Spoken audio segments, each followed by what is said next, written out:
Hi everyone, it's John from WoTUp. Welcome back to another video, and today we're talking leaks for Season 3 of Sony and Amazon's Wheel of Time show. In particular, we're talking about the Tanchico storyline. Now, we know that Tanchico will be featured in Season 3 because Rafe Judkins the Showrunner has said in a number of different interviews that this is one of the cities we'll visit, so we're going to see some of that storyline. We just don't know how it's going to work into the show. Just like in Season 2, we saw a lot of Kyrian, but it wasn't exactly the same as we saw in the books, and in Season 1, we saw a lot of Tar-Vlon, which didn't happen in the Eye of the World at all. So we're expecting some changes, especially considering the fact that they're probably only going to get 8 seasons max for the Wheel of Time, and there are 14 books to get through, and a lot of the storylines in the Wheel of Time are technically pretty similar. They kind of repeat themselves repeatedly. Yeah, just like I did there. So they're going to cut them down, they're going to amalgamate them, and that's no different to what we're doing here. So what we're going to do is we're going to look at the major players that are involved in the Tanchico storyline in Season 3. We're going to use that information, coupled with information from the books, and speculate on what the full storyline could be, or what we may see. And remember, I said there's a couple of surprises here, and I think there's smart choices for the cast. Now, all of that being said, if you like anything to do with the Wheel of Time, make sure you subscribe and, of course, click that like button, because we cover anything and everything to do with the show, but we also talk about the 4 upcoming movies. Yes, there are 4 of them. The other Wheel of Time productions that are currently in progress right now. There's a ton of other Wheel of Time stuff happening behind the scenes. Basically anything and everything to do with it. Books, show, movies, including fan stuff. So starting in my next video, I'm going to reinstitute my community section, which is a 5 or 10 minute segment at the end of my news videos, which talks about people in the Wheel of Time community. So I already have the first 3 or 4 people queued up to talk about in the next couple of videos. But if you run a website, a podcast, a YouTube channel, you make art, you sell things, it doesn't really matter. If you do anything involved with the Wheel of Time at all and you want it featured here on the channel, drop me a line. My email is in the About section of my channel. Let me know about it and I will, of course, feature it. And there's a lot of talented people in the fandom, and there's a lot of Wheel of Time stuff out there, and I'm really excited about it. So, before we get into the rest of the video, I do have to give a bit of a spoiler warning. When I say a bit, it's actually a fairly hefty spoiler warning, because we're talking about the books. We're going to talk about the storylines of the books and compare it to what happens in the show. So, if you don't want anything spoiled, be forewarned, I'm going to ruin some things. So, spoiler warning. If you've not read the first 9 books of the Wheel of Time series, yes, I said 9, that's the Eye of the World, up to and including Winter's Heart by Robert Jordan, and if you've not watched the first 2 seasons of Sony and Amazon's Wheel of Time show streaming right now on Prime Video, be forewarned, I may ruin plot points and character arcs. Well, not may, I will ruin plot points and character arcs from both of those mediums. Alright, that being said, let's get on to the leaks. Alright, so we're going to talk just a bit about the storyline for Tanchico in the book series. Then we'll talk a bit about the major players that were seen on set and leaked to me during the Tanchico storylines when they were filming. And we're going to try to marry the 2 of them together and make some semblance of what they may be doing for Season 3 and sort of speculate at that point. So, just as a refresher for those of you who haven't read the books recently, or maybe not read the books at all, what the Tanchico storyline is. It happens mostly within the Shadow Rising, and, I mean, it's referenced a bit before and a bit after, but mostly within one book, and Rafe Judkins has said that Season 3 will focus mainly upon the Shadow Rising, which is one of my favorite books in the series, and I'm pretty excited for it. So, the whole storyline starts out with Egwene, Nynaeve, and Elaine interrogating some Black Aja prisoners, and they find out that most of them have fled, or some of them have fled rather, to Tanchico. And Elaine and Nynaeve decide to follow them there and try to bring them to justice. That's the whole crux of the story. They leave to go there to chase the Black Aja. Egwene does not go with them. She ends up going to the Waste instead to study with the Wise Ones.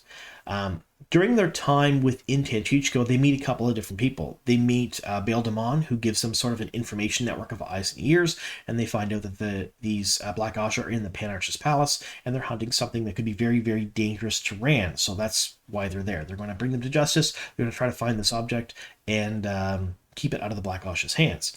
They also meet up with Iganin. She is a Shan-Chan who is very important to a number of different storylines in the books, and they all kind of work together towards infiltrating the Panarch's palace and getting this object of power out of the hands of the Black Aja and trying to figure out where the Black Aja are.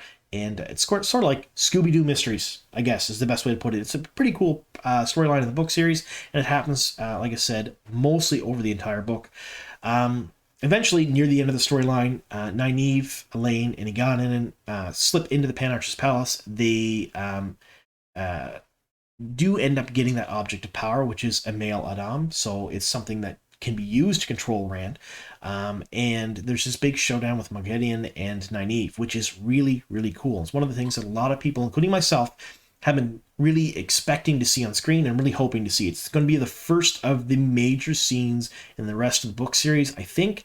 We're talking right up there with Dumai's Wells, different things that are happening after that. I only gave spoiler warning to the 9th book, so I don't go any further, but there's some really major things that happen. This is one of them, when Nynaeve basically goes toe-to-toe with Moghedien and realizes that she can match Unforsaken. Really, really cool part.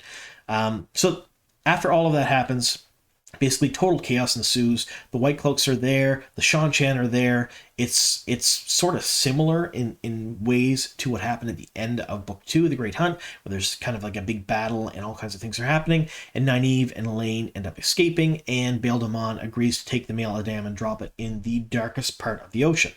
And that's pretty much the whole storyline. There's a lot of other bits in there, but that's the overarching bits of it. So we would expect to see in the show Nynaeve and Elaine there for sure. We'd expect to see Bail Damon. We would expect to see maybe somebody playing Aegonanin, some other new characters. Now, who was on set filming together for the Tanchico storylines may surprise you just a little bit. We're going to get into that right now. Right, so some of these people on the list are not going to be terribly surprising because they're part of the storyline in the books. At least they didn't surprise me. That's Elaine, Nynaeve, Liandrin, Ispan, and Moghedien. So they're going to be there. They film scenes for Tanchico. Not terribly surprising. I think anybody could have guessed that. What shocked me was the next set of names, and that's Tom, Min, and Matt. Yeah, they're in Tanchico as well. They film scenes with Elaine and Nynaeve, and they film scenes for the Tanchico storyline, which is kind of surprising because in the book series, while the Tanchico is happening, Rand, Egwene, and Matt all went to the Waste. So Matt wasn't with Nynaeve and Elaine. He was with Rand at the Waste. And some very important things happened to his character in the Waste that I don't know if they need to happen for the show, but if they didn't happen, he wouldn't really be Matt. At least not later books Matt. For example, he has the holes in his memory filled. He gets his Foxhead medallion, and he also gets his Chandari, which is that sword spear he has. Not the Matt Gruber thing he made in season 2, but the real one.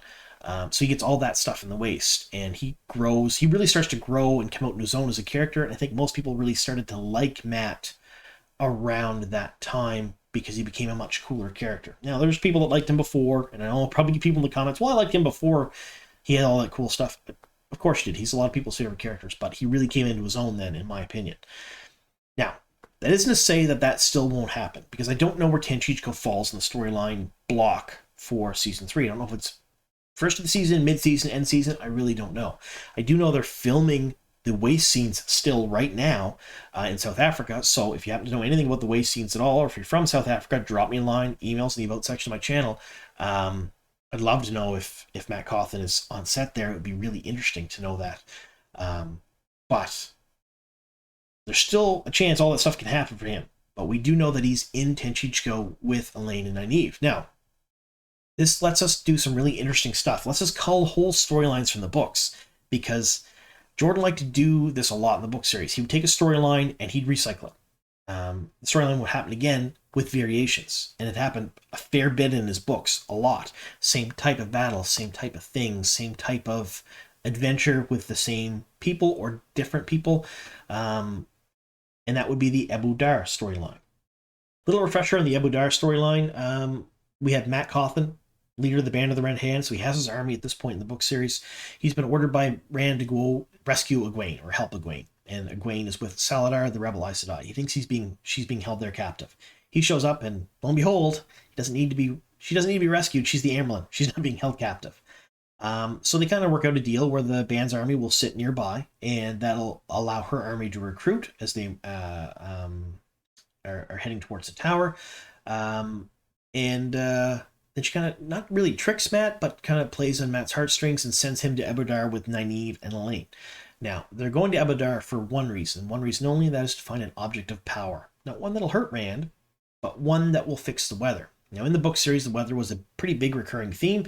They were stuck within the seasons a number of different times until they dealt a big blow to the Dark One, and then the seasons would kind of shift a little bit. We haven't seen that in the show at all. So the Bowl of the Winds in the book series is something that would fix the weather, and would be a big, huge advantage to the side of the light to be able to change the weather so people can eat again and grow crops, and they can actually, breathe a little bit. We haven't seen any of that mentioned at all in the show. So just remember that. When they go to Ebu Dar, Matt makes some connections with royalty. Elaine and Nynaeve make some connections with other Aes Sedai that are there. They look for the bowl. The Shan-Chan attack the city. Nynaeve and Elaine escape the city. Matt ends up escaping the city as well, but he takes Tuon, the daughter of the Nine Moons, as well as some Aes Sedai that he's rescued and other people in tow. So the storylines are similar in the fact that they go to the city to look for an object of power. The Shan-Chan are there or attack. There's a big battle, and then they escape. So if you look at the broad brushstrokes of it, you're like, yeah, that's totally pretty much the same. Reading it, very, very different, because a lot of the nuances, a lot of the things that happen, they're all different, and they've set up plot lines and stuff for later on, but the overarching storyline is pretty much the same. So my thought is that perhaps they're doing this with Tom, Min, and Matt on screen with them to sort of mesh the two storylines together. They're going to cram them together. We're not going to get Abu Dar later on in the series. That's my guess anyway. And it makes total sense if they do that, because then they're cutting out entire book series worth of plot lines that are similar to things that have happened before, especially when they've not set up anything to do with weather at all. It would be kind of weird for them to set it up really quick and then send them there to fix that when we haven't seen any changes with the weather really for quite some time. I don't know. Let me know in the comments down below what you folks think. Do you folks think that this will happen pre the Waste and Matt will still go to the Waste? I personally hope so, because I really like Matt's storyline in the Waste and post the Waste. I like him getting his little magical artifacts.